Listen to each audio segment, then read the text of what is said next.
Aking pagbabago 3LC version.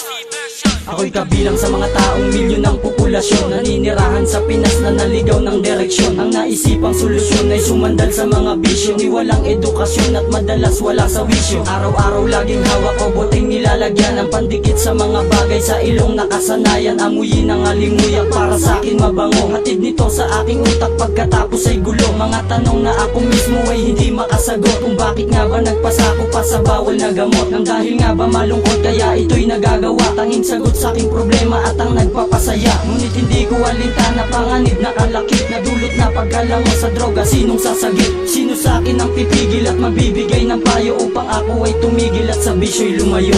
Sana matupad ang mga pangako, kalimutan lang sa mga kasanayan ko.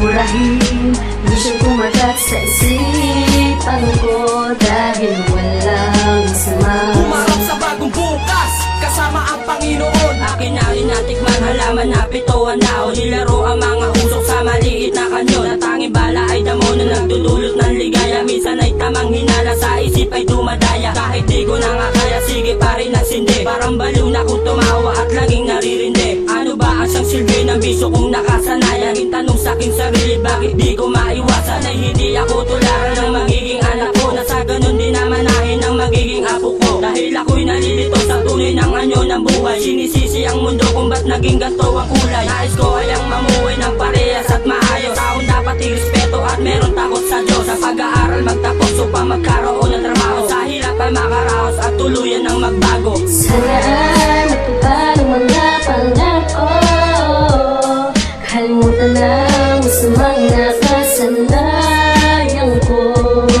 Murahin, di siya tumatak sa isipan ko dahil walang sama. Humarap sa bagong bukas, kasama ang Panginoon. Paano nga baburahin sa isip ko ang mga bisyo? Lang din ako asarin na sa magulang ay perwisyo. Gusto ko nang lumayo sa madilim na kalagayan, humahanap ng liwanag, sana nga ay masilayan, upang ang maling nakagawian ay di na maranas sa taong kasalukuyan at sa panahong lilipas. Paano nga ba ang umiwas kung ako'y nalulugmok? At paano nga ba ang tumakas kung tuluyan na lubog sa mga drogang nakakalat na sa aking huminganyo? Sinong dapat sisihin, ako ba o ang demonyo? Sana nga'y di na ako nagpadala sa aking kahinaan. Aminado rin ako na sa akin ang kamalian, nang hindi ko na malayan sa pusok ay nagpasilaw. Ang pangarap ko tangarin ay unti-unting nalusaw, nung ako ay nagpatalo sa tuksong nagsilitawan. Ang pagkahayok sa bisyo, gusto ko nang bitawan. Sana matupad ang mga pangako, kalimutan lang sa mga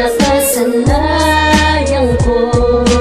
Murahin, di siya tumatak sa isipan ko dahil walang sama. Humarap sa bagong bukas, kasama ang Panginoon. Sana matupad ang mga pangako, kalimutan lang sa mga kasanayan ko.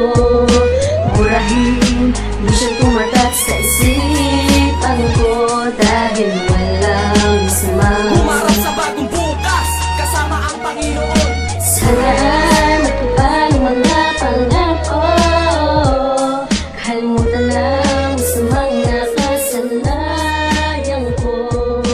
Murahin, di siya tumatak sa isipan ko dahil walang sama. Humarap sa bagong bukas, kasama ang Panginoon.